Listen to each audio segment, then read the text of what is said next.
云为山姑娘，找我有事吗？我想问一问夫人，是不是丢了什么东西？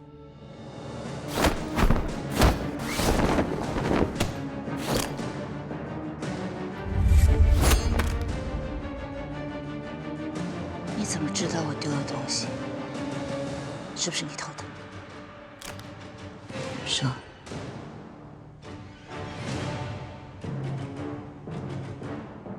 没。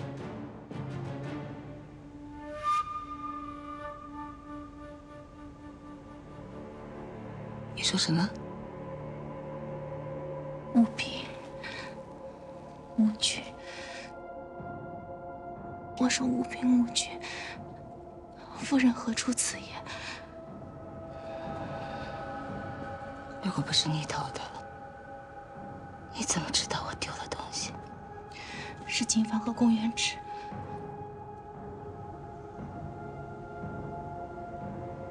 金幡和公园纸一直从你房间打到院里。金幡大声斥责公园纸偷了雾姬夫人的东西，仆人们都听到了。我虽然来宫门时间不长，但也能看出，绝宫和雨宫一直有些冲突。这次，公园纸私闯夫人房间，恐怕来者不善。这是宫门内部的事情，与你无关，不用过多猜忌。夫人，我既入雨宫，未来就是执刃之期。我与执刃，一荣俱荣，一损俱损。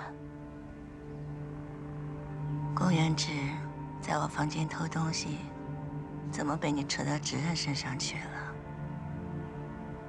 你的心思倒是挺密。真的和执刃无关吗？他们的打斗绝非儿戏，招式凶狠，而且两个人都负了伤。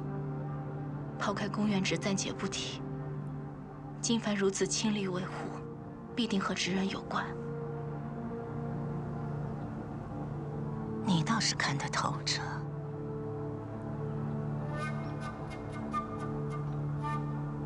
公园纸偷走的，确实是可以威胁到子与执刃之位的东西。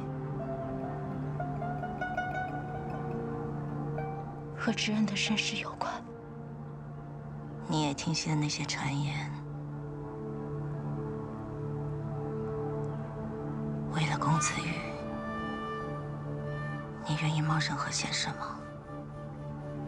嗯。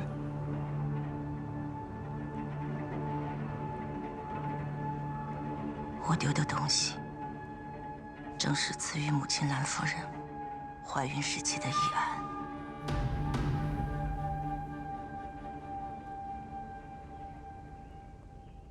这本议案就先放在我这里，我就不信那公园纸还敢来偷。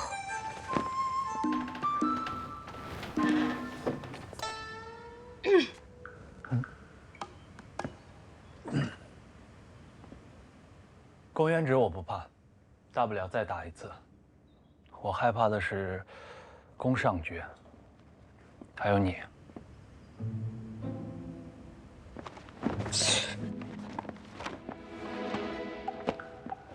还是交给我拿吧。你在说什么？你居然不信任我？这么多年来，我对你死心塌地。我怕你有危险。哦。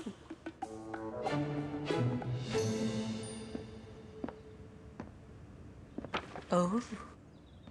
放在我这里，就算有危险，也让我来应付。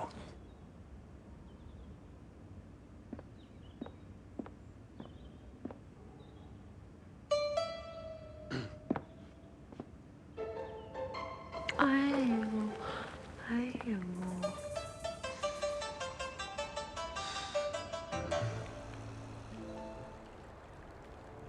薛公子，入住之后，我一直在想方设法讨你欢心，做了很多不合你心意的琐碎杂事。但我是真真切切想帮到公子，这样才对得起我的身份。你的身份口气不小。我方才月末听到金凡抢走了直公子的东西，如果这个东西非常重要，他一定会贴身携带。金凡会提防直公子，却不一定会提防我。如果失手，后果可没你想的那么轻松。赴汤蹈火，在所不辞。这么伤心？夫之命大于天，不是吗？好茶呀！你要去拿的东西是版本一案，它的内容和用途，不该问的别问，不该看的别看，懂吗？知道。你似乎很担心。我担心他逞强。他这么怕冷，从小又是娇生惯养，根本吃不了苦。也许随便下潜几许，就会哇哇乱叫的浮出水面了吧？以他那性格，就不可能经得起这份考验。是吗？我和你的想法正好相反。也许他之前确实是个游手好闲的纨绔子弟，但现在他的眼里多了很多执着的东西。光有执着没有用，得有本事，才会被人认可。执着和本事，我们想要考验的，不就是二者其一吗？希望他的执着比得过他的本事。你说的他，是两个人吗？希望公子羽的执着，比得过宫上角的本事。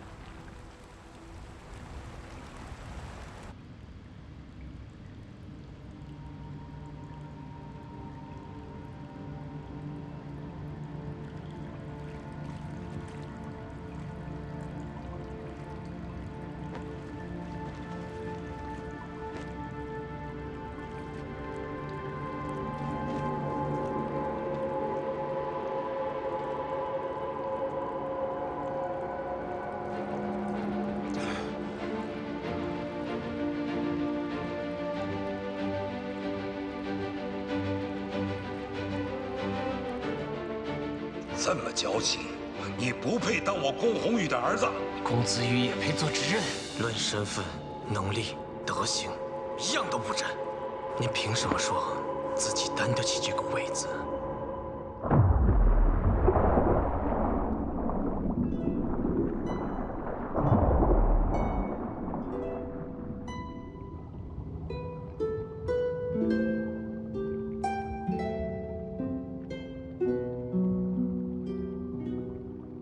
父母逼迫我们长大，可能只是希望我们能安然地立足于这个世界。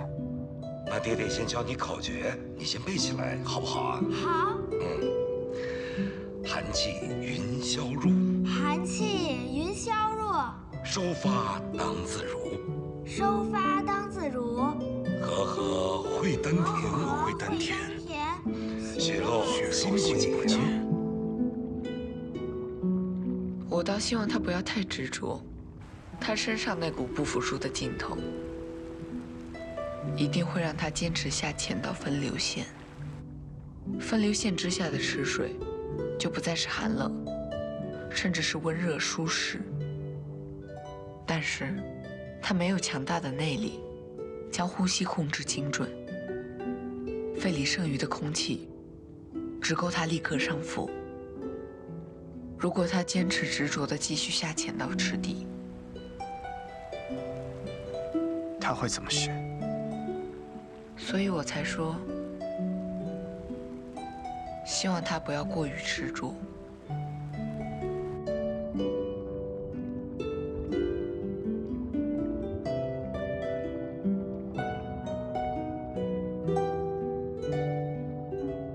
这水变暖了，应该上浮保命，还是完成试炼？知人，切记啊，千万不要逞强。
你醒了？来，真暖和。这是香笼里你帮我准备的衣服，我只是烘热了而已。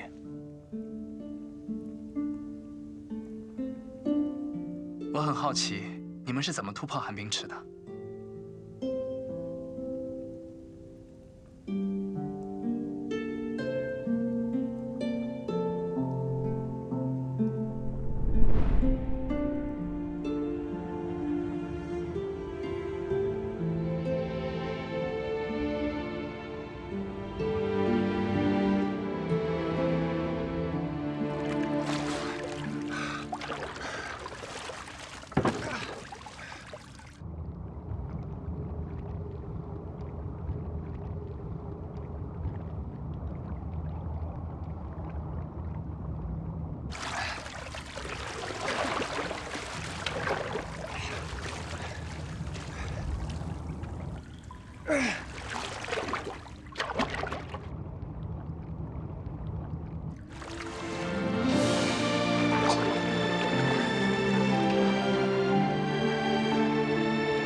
山脉被风吹落成沙，河流带我回家回家。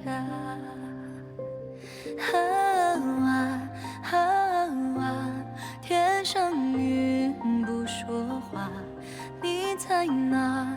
你在哪儿？还好吗？云哭了就变成晚霞，看天空开出了花。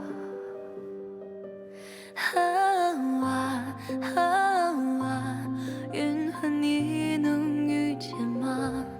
每朵浪花都在问他，大地中会滋养，会长出一双翅膀带我翱翔。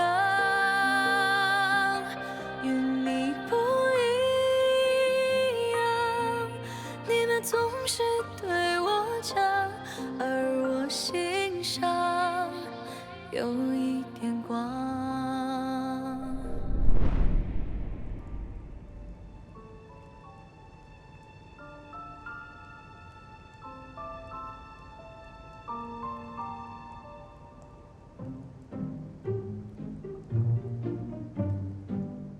你管别人那么多？无论怎么通关的，那都是人家的本事。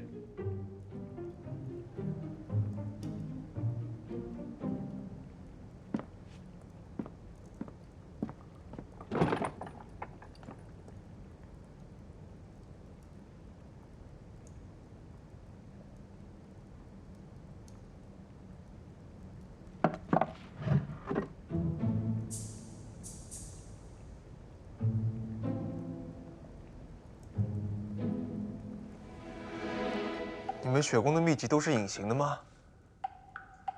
我可是差点命都没了，你们还骗我？不是差点。如果云为山不救你，你确实命就没了。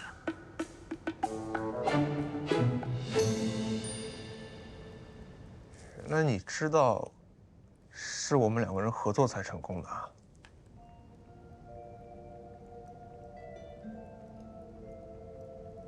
你不是很严格的吗？怎么突然也开始破坏规矩了？我没有破坏规矩。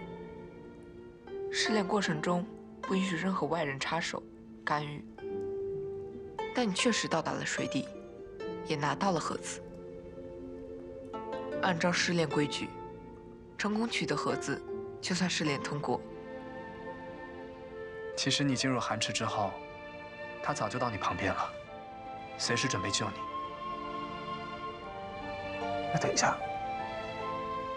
试炼通过了？你们的意思是说我试炼通过了？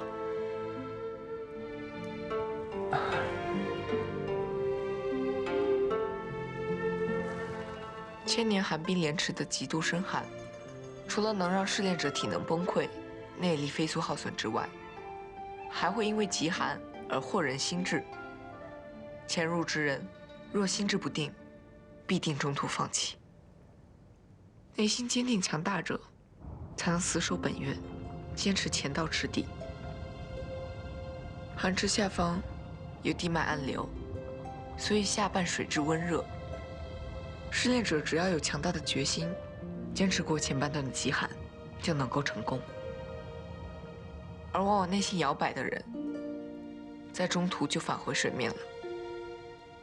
这个试炼，本就是考验着试炼者的执着或本事。二者中任有其一，都可以突破这个试炼。师弟没有什么所谓的秘籍，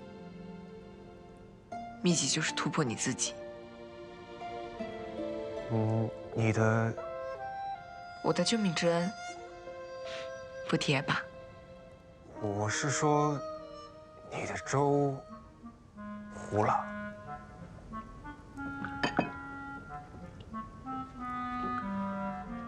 好吃。哎，那是云姑娘给我准备的。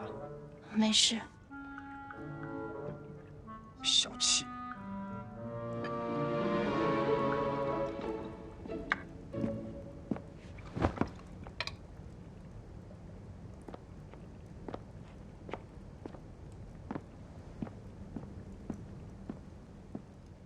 明天云姑娘需要先回浅山了，因为有些事情要给知恩大人单独交代。好。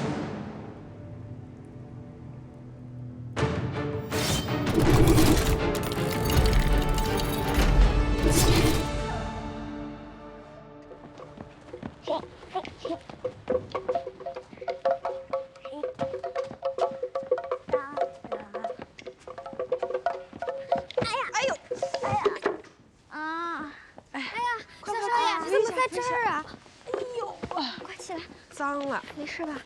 小偷，还给我！怎么说话呢？明明是你先撞到我的。不是小偷，那你也是瞎子，走路不长眼睛。哎，我可是你姐啊，不许这么对我没礼貌。你才不是我姐姐呢，娘亲最讨厌你了。那是因为你娘不是我娘，但是你爹是我爹，所以我们还是姐弟。但是父亲也说了，不喜欢你，只喜欢我一个。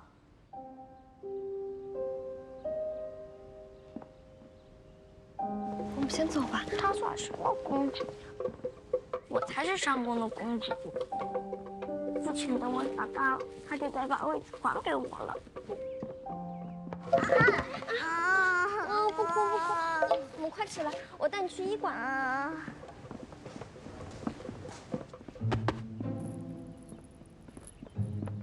大小姐可还满意？满意什么？我让她给你下跪道歉了呀。原来是你，还是你好呀，小黑。那可不，我可是每天念着为大小姐鞍前马后呢。哎，但是大小姐最近都把我忘了吧，也不来找我做研究。哎，整天追着那个男人跑，叫金凡是吧？哼，我记住他了。你也看到了，虽说我现在管着商宫大小事务，但是大家根本就不重视我。你说，我就算研究出了什么再好再厉害的武器，我爹也不会多看一眼，有什么用呢？还不如对金凡好，至少他对我是真心实意。我可没看出来，我只看到你整天追着他穷追猛打的。你懂什么呀？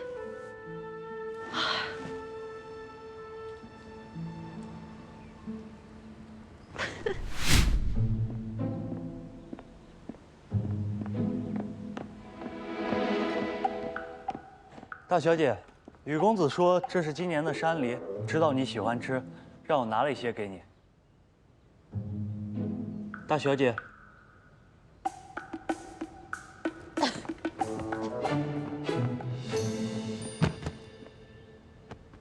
大小姐，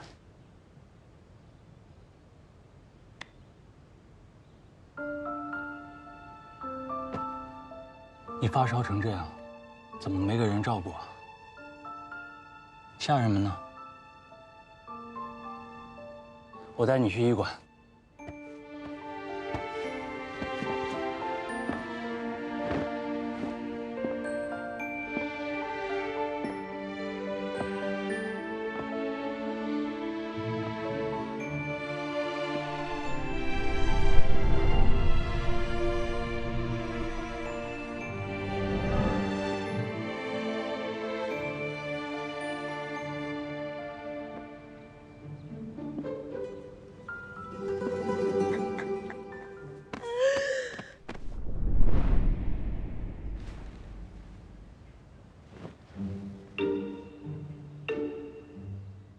实不相瞒，我已经痊愈了。话不多说，把药喝了。恕难从命，命不由你。我命真苦，不要。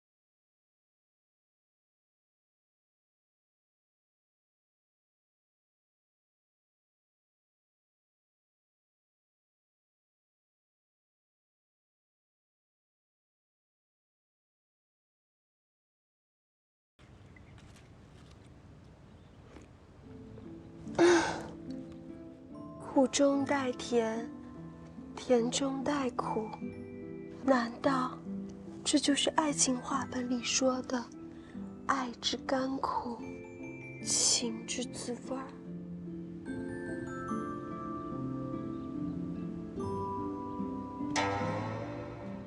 告辞。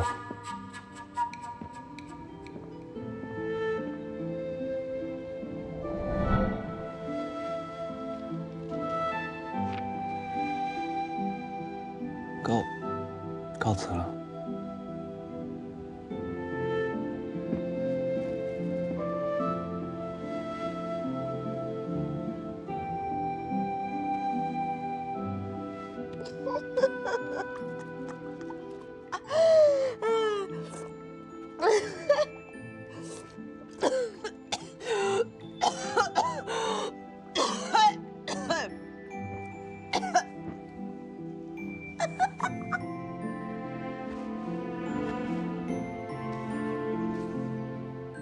你年纪还小，怎么跟你说呢？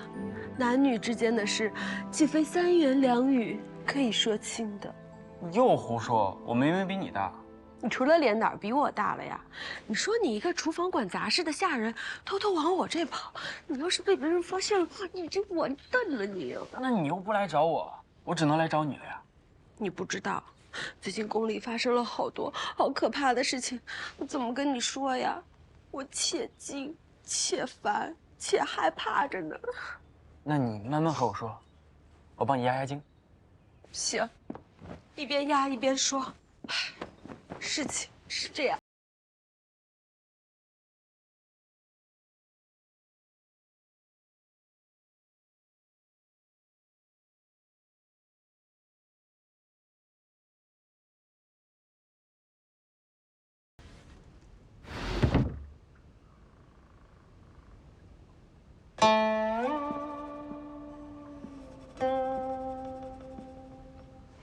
你怎么了？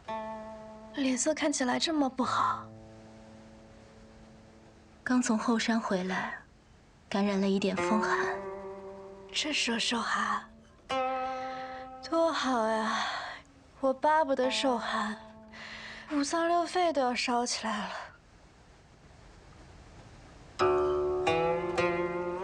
画的倒是惟妙惟肖，有这功夫，不应该多画点宫门的地图和岗哨分布吗？不关你的事。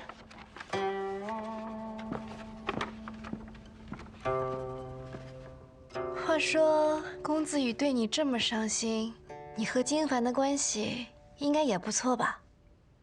和你没关系。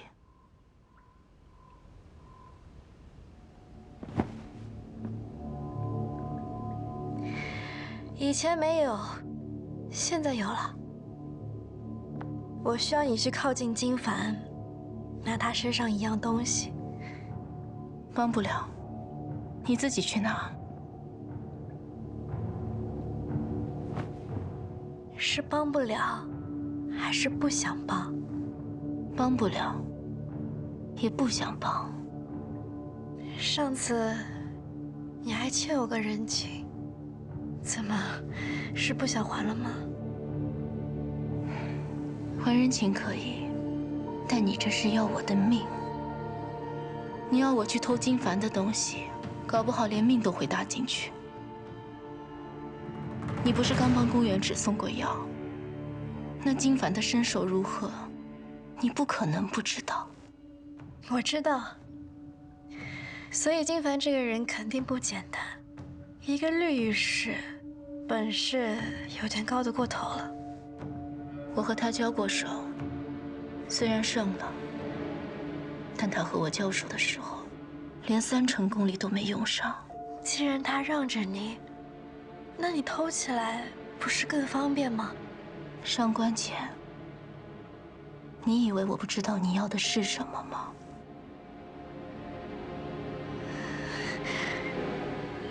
你消息倒是灵通得很。你想要金凡的那一半1/2，我丢的东西，正是赐予母亲兰夫人怀孕时期的遗案。我若是帮你偷了一案，岂不是帮助宫尚爵将公子羽拉下执刃之位？我在宫门的任务就会满盘皆输。我明白了，公子羽的身世一直沉迷，这一案可以证实公子羽并非宫宏宇亲生。确实，这事关公子羽的执刃之位。你要去拿的东西是版本一案，它的内容和用途，不该问的别问，不该看的别看。我本来一直不知道这一案内容，谢谢你为我答疑解惑。看来我更要拿到手了。站住！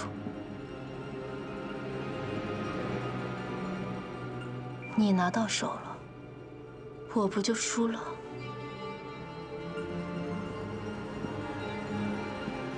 我的任务比你优先级高，直接刺客，输就输了吧。无风任务不分高低。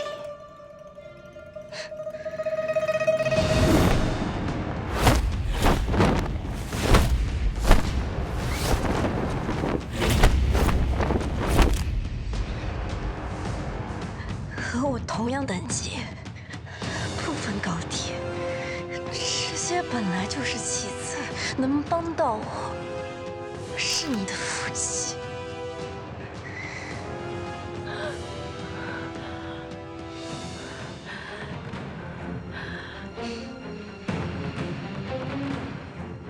云姐姐，你若知我成事，我在助宫尚爵成事，取得他的信任，就离成功更进一步。日后我大功告成，回无风林赏，也会多帮你说几句好话。若你今日不帮我，别怪我手下无情。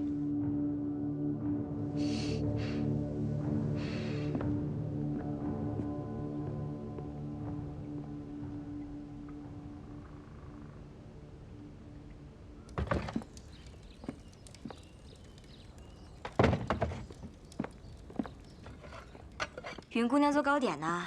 是啊。苦瓜和桑葚，这是什么搭配呀？可别吃坏了肚子。老家菜，给大家尝尝新鲜。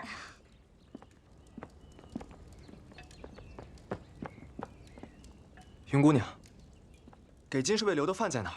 他刚回来，我得给他送去。在这儿，在这儿。啊。等等。啊。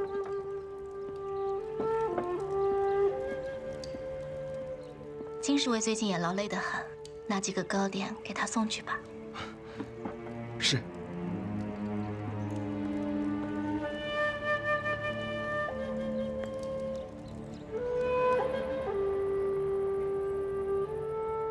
怎么回事啊？金凡好好的，怎么突然上吐下泻了呢？是啊，我也觉得蹊跷，会不会是之前和芷公子交手中毒而不自知呢？气死我了！金凡要是有个三长两短，我就去把羽怪有，我就去把芷公扎了。大小姐切莫关心则乱，我这心可太乱了。不过没关系，我带了自己的百草萃，大不了一会儿我给金凡用。金凡，你有没有被那个毒物的毒尘给咬坏了？你这是在干什么啊？你分明是别有用心，我真的没事。瞎说！你怎么会没事呢？你都吐了。我认识你这么久，你连喷嚏都没有打过。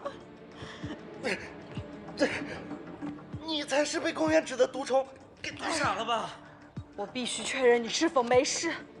宫原芷那个卑鄙小人，阴谋诡计多得很，我怕你被他吃了，你都没感觉。大小姐，那你细细查看，我去外面给你守着。好，好，好，你快去吧，快去吧。你这是在干什么？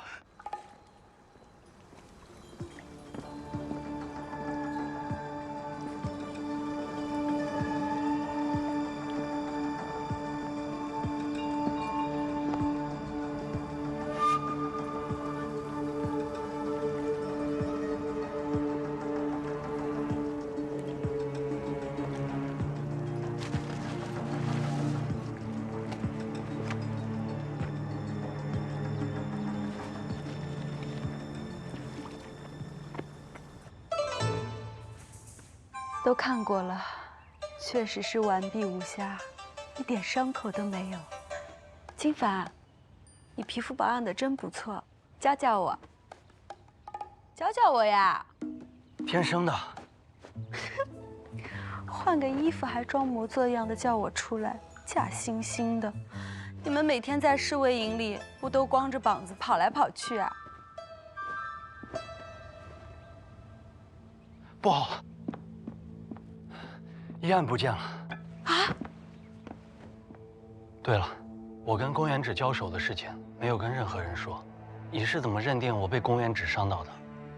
云姑娘说看到宫原芷的毒虫咬了你，你还上吐下泻，我就猜你肯定是中毒了。云姑娘，她刚刚不是跟你一起来的吗？对啊，她守在门口啊。云姑娘，云姑娘。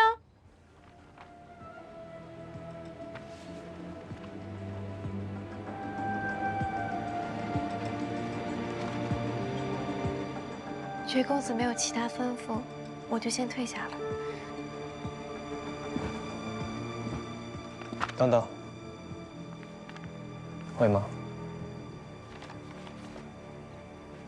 略知一二。来。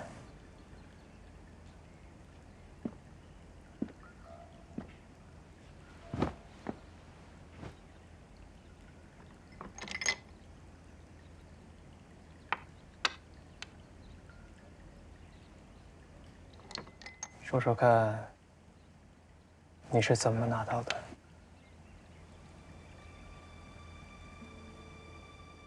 智取就像下棋一样，靠蛮力可不行。靠蛮力你也不弱。原芷弟弟和你交过手，说你厉害。直公子是让我，他故意拿虫子吓人，跟我闹着玩呢。要说说看，你是怎么智取的？金凡这样棘手的人，我自然是接近不了的，那就交给能接近他的人。公子商，云为山。云为山和金凡已经这么亲密了，算不上多亲密，但是拿一案的话，够了。那你和云为山什么时候变得亲密的呢？要让人帮忙的话，也不用多亲密。如果掌握他不想让人知道的秘密，也行。得罪了。我和云为山说，如果他不帮我，我就把他衣衫不整、被侍卫看了个遍的事情告诉公子羽，再添油加醋说上几句，云为山就解释不清了。事关清白明洁，他如果还想当知任夫人的话，就只能帮我。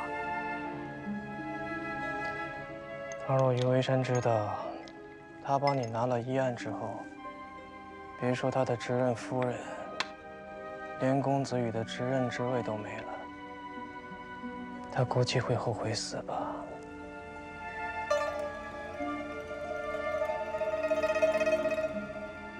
这件事事关知任之位吗？你帮我做成了此事，想要什么奖赏吗？不敢。公子愿意让我帮忙，也是我的荣幸。况且，我这只是将功补过而已。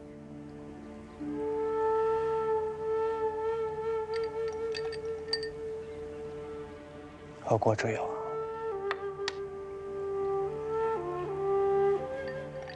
先前自作聪明之过。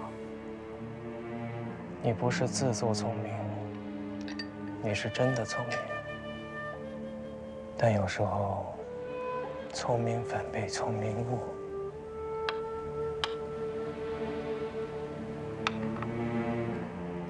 别太得意忘形了。是。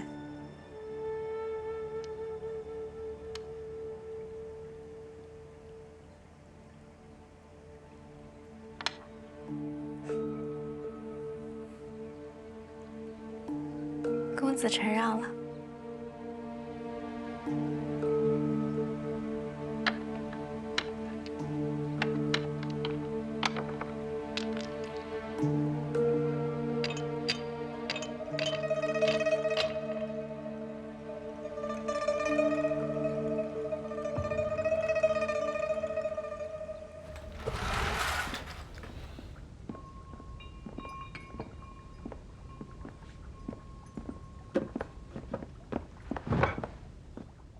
云为山，这盒糕点可是你送给金凡的。是啊，怎么了？还怎么了？你一个女孩子一点羞耻心都没有，偷做甜品暗送秋高金凡，他可是一个未婚男子，你能不能避一下嫌呢？我已经是……这不是重点，这才是重点，气死我了！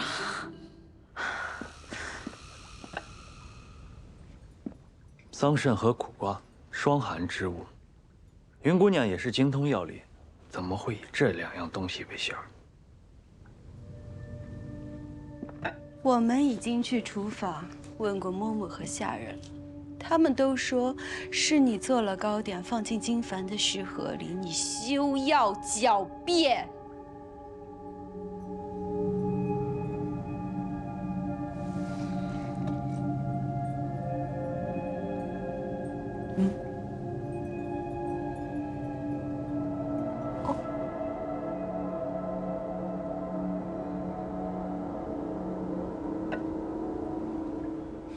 这是我家乡的甜糕，从小吃到大。之前也做了一些给执任大人带去后山，未见他有任何不适。我听闻金侍卫受伤，胃口不好，所以想给你换换口味。我真的是好意，你们错怪我了。我们交过手，你修炼的内功心法是极阴属性。吃下霜寒之物，自是荣家。而我修炼的，乃是极阳心法，与寒雾冲撞，加之我本就受了些内伤，所以你吃下无事，而我却会伤身。金侍卫，我和你并不熟识，怎么可能知道你修炼的是什么内功心法？我们交过手，你当然知道。金侍卫，我一直敬你为人正直，平日里也都对你客气。但你要这么血口喷人，明知故问，我也就直说了。你我交手，有没有使用内力，你自己心里明白。我本以为你让着我，是怕我受伤，所以只用招数，不用内力。我还去跟执任大人说，你是故意让我赢了赌局。好让我去后山保护他，可你现在铺这样一盘棋，到底是为了什么？你巧舌如簧，我说不过你。你说我修炼的是极阴心法，那行，执任大人练的融血心经，总归是至阳之法了吧？不如我们等执任大人出来之后，一起问问他，吃了我做的糕点，到底有没有事？好了，走啊！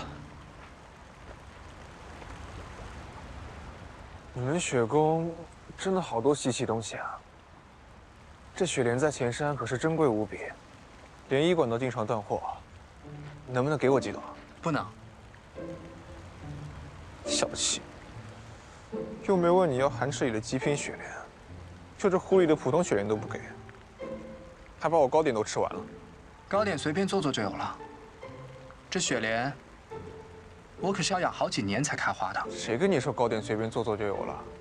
那可是阿云亲手做的家乡糕点，花钱都买不到的。你已经是通过地狱失联的人了，你能不能拿出点直人的样子？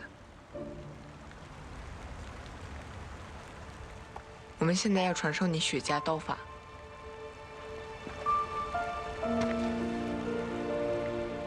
我以为你们在骗我，原来真的有刀法秘籍啊！把议案拿出来。公子羽对你这么好，我们也都把你当自己人，你居然联合外人设局欺骗我们，你都不问心有愧吗？你之前几次三番接近之人，我便知你并不简单。但我只是认为你是被送进宫门的新娘，想攀上高枝而已。你进了雨宫，大家就风雨同舟。只要你对执刃好，纵使你有七巧玲珑心，我也不计较。却不想，原来我都看错了你。你只是同舟之人，却经历不了风雨，只会见风使舵。不过云姑娘，未见终点就提前跳船，不会觉得太草率了点吗？我听不懂你们在说什么。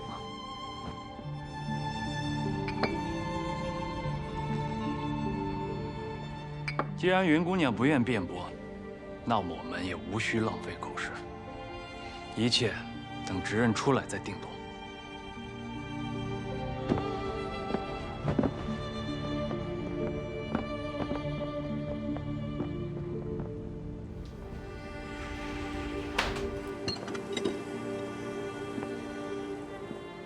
执刃归来之前，不准任何人靠近，也不准任何人离开。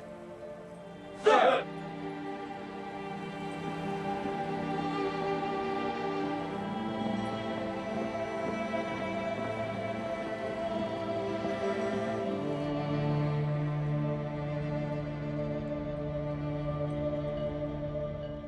公子羽通过寒冰池考验，宫门血族认定其心定、神灵、器具、意坚，现将血族刀法浮雪三式、心血、霜冻、大寒传授于公子羽，望公子羽勤加练习，足灵见证，佑我山谷。刀法虽只有3式，但庞杂诡谲，能否学会，全看你的悟性了。那要多久？还行吧。我学了7年。7年？你天生畏寒，但实则是因为奇经八脉与常人迥异，天生完美适合融雪心经。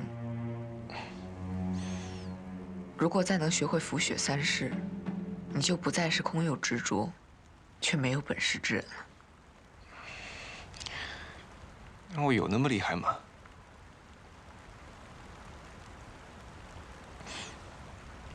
对了，我哥哥宫焕宇和宫尚觉，他们也是通过了寒冰莲池的考验。你又说执着和本事二者其一，那我想问一下，宫尚觉是通过什么才过了这一关啊？他既有执着，又有本事，通过4关，理所当然。他凭借坚定的意志力下潜到池底，同时用强大的内力将呼吸控制得极其精准。他拿到铁盒浮出水面之后，仍旧清醒无比，只是受了些皮肉冻伤。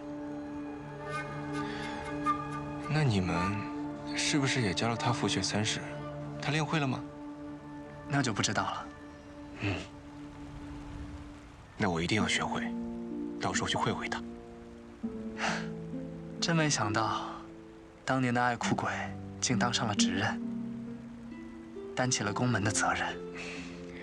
好说，好说。那日出了后山，学长老把我带回。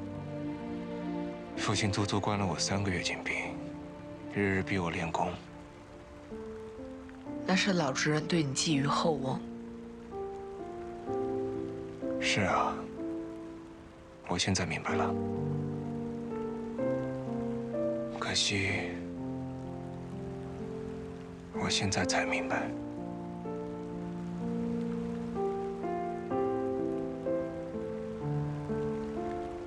你有没有怪过我？从那以后就再也没来找过你。我还承诺说带你去看海、看花灯、看大漠孤烟。你那时也才多大，我本也没把你的话当真。但我是认真的。待我坐稳知人之位，宫门安定之后，我一定带你们去外面看看。这后山冰天雪地的，你们守了这么多年，该有多寂寞啊！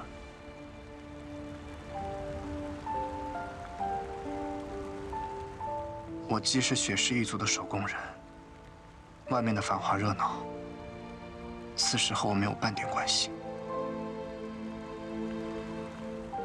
执刃亦然，你既已接过守护宫门的任务，肩负整个旧城山谷的重担，也应当端正态度。你与我的承诺不过是童言而行，但执刃给予宫门的承诺，是当一诺不移，九死无悔。或许你们对宫门充满了感情，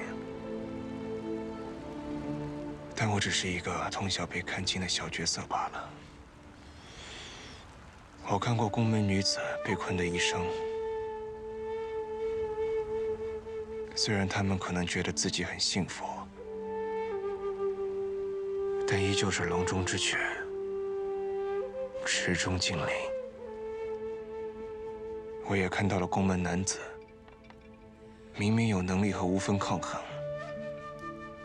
却只会龟缩在这一方山谷，只顾自身的岁月静好，完全不顾山谷之外的风雨飘摇。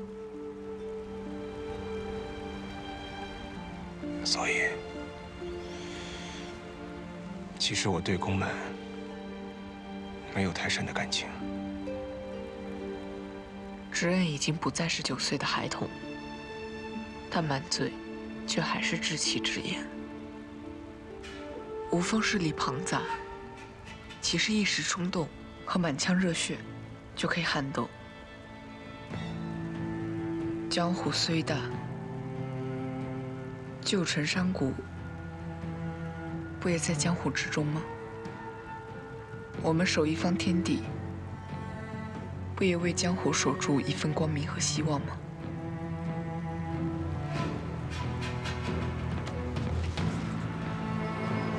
一叶障目，看到一片枯叶，就觉得整棵树都凋零了，这是狭隘。执刃自小就对宫门有所排斥，这份偏见，就是挡在你眼前的这片枯叶。执刃大人从来没有好好了解过宫门吧？了解宫门？你刚刚叫我执刃大人？我说了，试炼通过，你在我心里就是执刃大人。但我也只是过了第1关，后面还有2关呢。他们和我无关，在我心中，你已配得起执刃2字。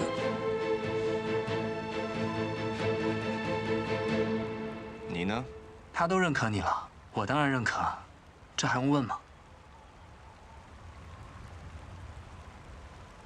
我一直想问，你们2个，谁才是雪山的守山人啊？当然是我。过了这么久，你才问这个问题，眼力劲儿也不怎么样。你说过，要带去外面的世界，看海。看花灯，看大漠孤烟的人也是我。呵呵，男人的嘴。啊！我就是从小陪他长大的书童而已，不然你以为我学浮雪3式学7年那么久？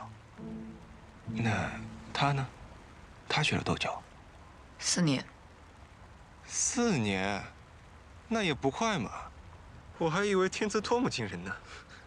他花了4年，创造了这套浮雪3式的刀法，取代了之前旧的血家刀法。公子羽，你已身居执刃之位，别辜负你父亲对你寄予的厚望才是。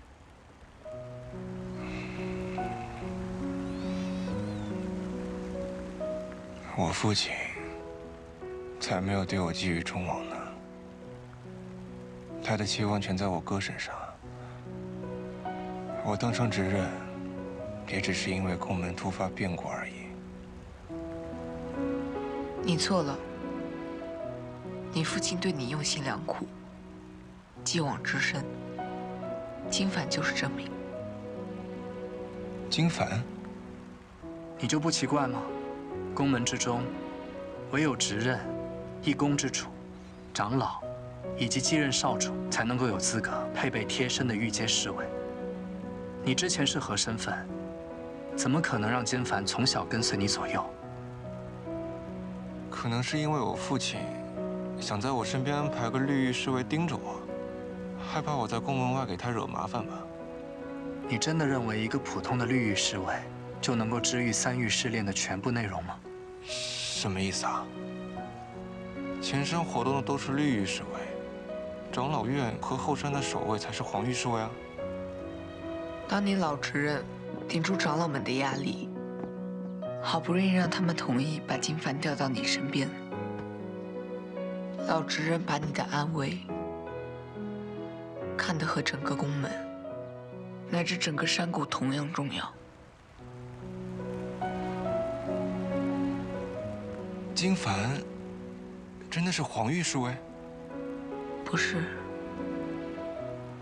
他是红玉侍卫。宫门有史以来最年轻的一个红玉侍卫。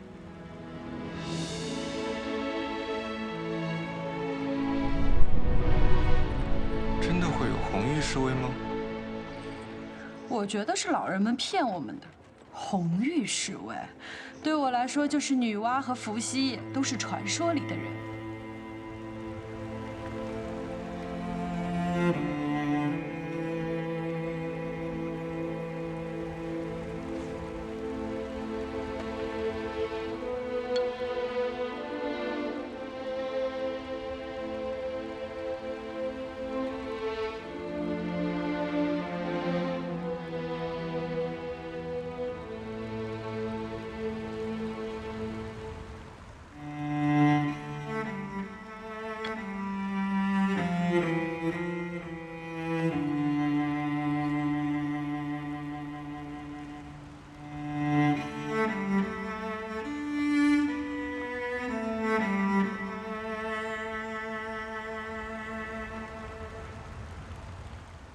你父亲让金凡放弃了自己好不容易经过试炼获得的红玉资格，贬为最低等次的绿玉士，从小奉你左右，这还不能证明你父亲对你寄予的重望吗？来，一起来玩吧！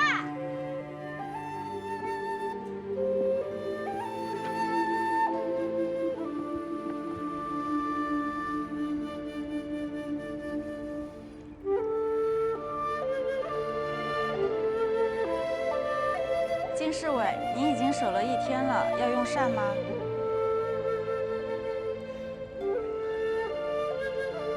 不用了。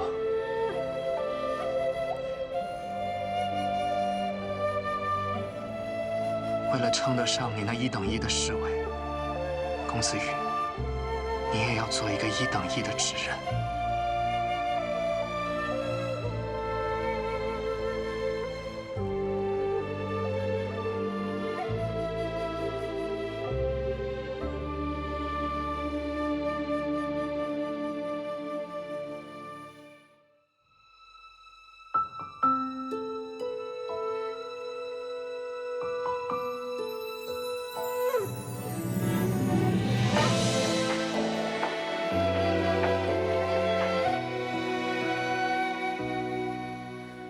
你在梦里看见的记忆，闪着光，淋着雨。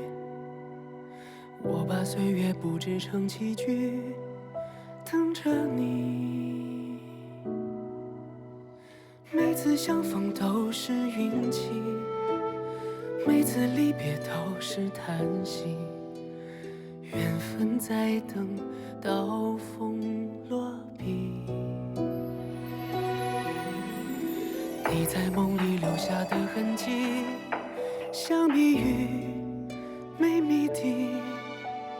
我用回忆缝过了冬衣，每一针都是你。一眼瞬间忘却天地，执子之手，弹字无意。落字无悔，红尘不弃。我跨越山水奔向你，找到你，抱紧你的心，不在乎他们的提醒，我抱进了风里。这无关输赢的赌局，黑白棋落下的痕迹，圈出一片小天地。我用尽全力奔向你，拥抱你，呼喊你的名，撕开天地所有风雨，斩断了